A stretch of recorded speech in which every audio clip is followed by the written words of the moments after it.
A esquerda emplaca de novo a narrativa de nós contra eles, de demonização daqueles que têm sucesso para tentar taxar os super ricos.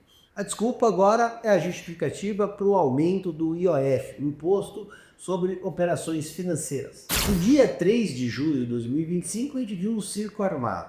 A manifestação em São Paulo de MST invadiu o prédio do Itaú, na Faria Lima, gritando por justiça tributária. Dá uma olhada. Não é mole, não! Taxar os super ricos pro avanço do povão! Isso não foi ao acaso. Quase que no mesmo dia, o Lula também exibiu um cartaz falando justamente sobre o assunto. O cartaz, os dizeres eram muito simples, taxação dos super ricos. Olha ali a cara do descondenado. Só que tudo isso é uma cortina de fumaça, é engodo, é peça publicitária, e eu vou mostrar isso para vocês. A cortina de fumaça do povo contra os ricos é simplesmente uma construção de narrativa para esconder a incompetência de gestão do governo e criar um novo vilão para jogar a culpa da péssima gestão do PT. As pessoas não estão conseguindo comer por culpa dos ricos e não por culpa do Lula. As pessoas estão passando fome, a culpa é do rico, não é a culpa do Lula. As pessoas estão com uma vida desgraçada,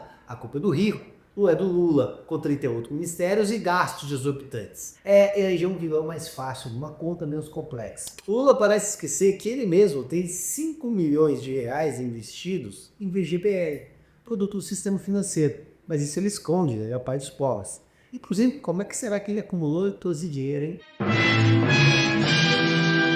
Enquanto ele prega a luta contra dividendos e privilégios, ele vive um sistema que ele mesmo critica. É um completo de um hipócrita, um demagogo. Hipócrita! Isso sem contar os bilhões que o Lula já perdoou para empreiteiras que fizeram acordos de leniência, como a Operação Lava Jato. Dinheiro de corrupção. Mas não para por aí não. A primeira deslumbrada Janja e o governador da Bahia, o Jerônimo Rodrigues, fizeram parte dessa nação. Eles transformaram o evento de celebração da independência da Bahia num palanque político. O mais legal é que ainda foram vaiados. Dá uma olhada.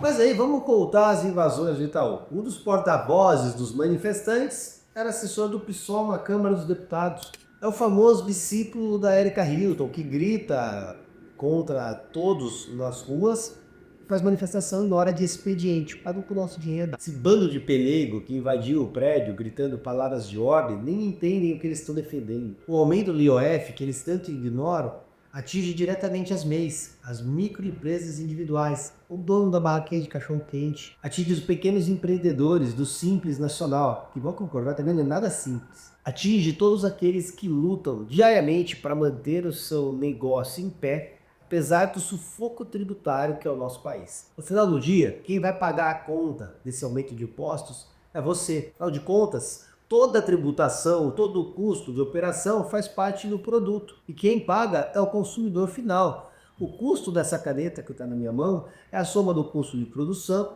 de transporte, de todos os impostos e de toda a cadeia produtiva para que isso chegue na prateleira para que você conta. Ou seja, você está pagando o custo da manufatura, você está pagando o custo tributário, você está pagando o custo do combustível, de tudo para adquirir essa caneta. E, naturalmente, R$10 de impostos impacta muito mais quem ganha o salário mínimo do que quem ganha 10, 20, 100 mil reais. Então, naturalmente, no final do dia, o custo tributário recai na sua maior parte, com maior impacto justamente sobre o mais pobre. Só que aí, falando em Erika Hilton, uma deputada que se diz extremamente humilde, pessoa que luta pelas desigualdades, contra o sistema e contra a burguesia fedorenta, estava aqui com esse look de mais de 200 mil reais. A bolsa é da Bottega Veneta, mais de 17 mil reais essa bolsa. O iPhone 16 Pro Max custa mais de 12 mil reais. A pulseira é Cartier, essa lenda que é avaliada em mais de 180 mil reais. E o tênis Adidas sei lá o que, não sei que lá, em mais de 1.300. Um look caro para fazer a revolução. É o símbolo da luta contra as elites. E como ela faz essa luta? Usando seu dinheiro para se vestir exatamente como elite. Mas aí, nesse caso, ela está lá, bela, linda, empoderada, sei lá quais tempos que eles usam. Viu? E o Congresso é o grande inimigo do povo. Mas será que não seriam parlamentares exatamente igual a Érica, que são os inimigos do povo? O ataque, que tem sido feito de maneira coordenada ao Congresso, foi exposto até pela Rede Globo, que colocou isso em rede nacional. Dá uma olhada. Uma campanha disseminada em redes sociais com ataques diretos ao Congresso Nacional está provocando preocupação de políticos e de analistas e pedidos de moderação em defesa do respeito entre os poderes e da convivência democrática de diferentes correntes políticas.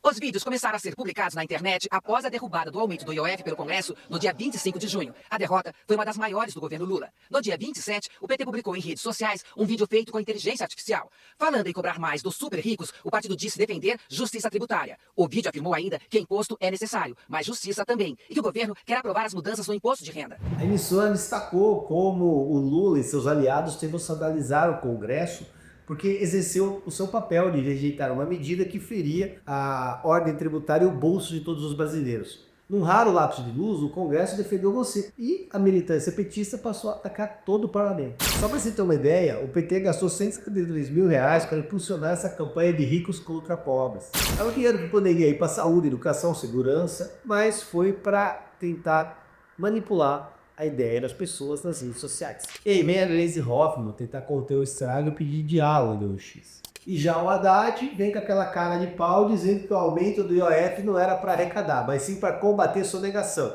Ah, estão sonegando demais, então o que eu faço? Eu aumento o imposto. Incrível como essa gente pensa. É o mesmo discurso do aumento do Pix, não era para arrecadar mais, era para combater os sonegadores. E aí o que eles fizeram? Colocaram a sua máquina de moinha de reputações. A MyD8, Choquei, o Thiago Procurado Resiste, para levantar tags e espalhar fake news.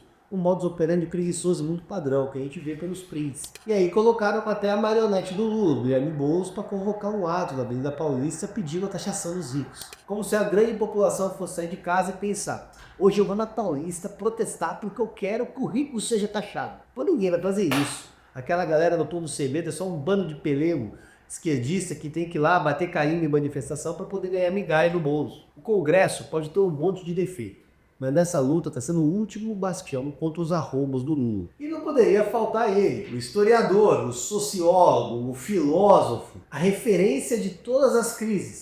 Felipe Neto opinando sobre o assunto. Aqui. O discurso de nós contra eles é ruim para o país. Mentira.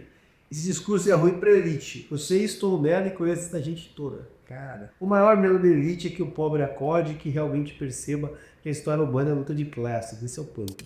Bom, possuindo os 14 milhões de isenção fiscal e uma banheira de Nutella, ele é a prova de que o Maxilo virou um produto de luxo. Eu não sei como alguém ainda leva esse infeliz a sério. E também tem um raciocínio aqui muito bom, muito bom da Detrebura. Dá uma olhada aqui. Gente, entender que rico paga mais IOF que pobre, que dá um raciocínio complexo demais para a direita, então eu vou desenhar. IOF 6%, gasta R$1.000, 0,60 de IOF. Gasta 10 mil, R$6 de IOF. Gasta 100 mil, R$60 de IOF.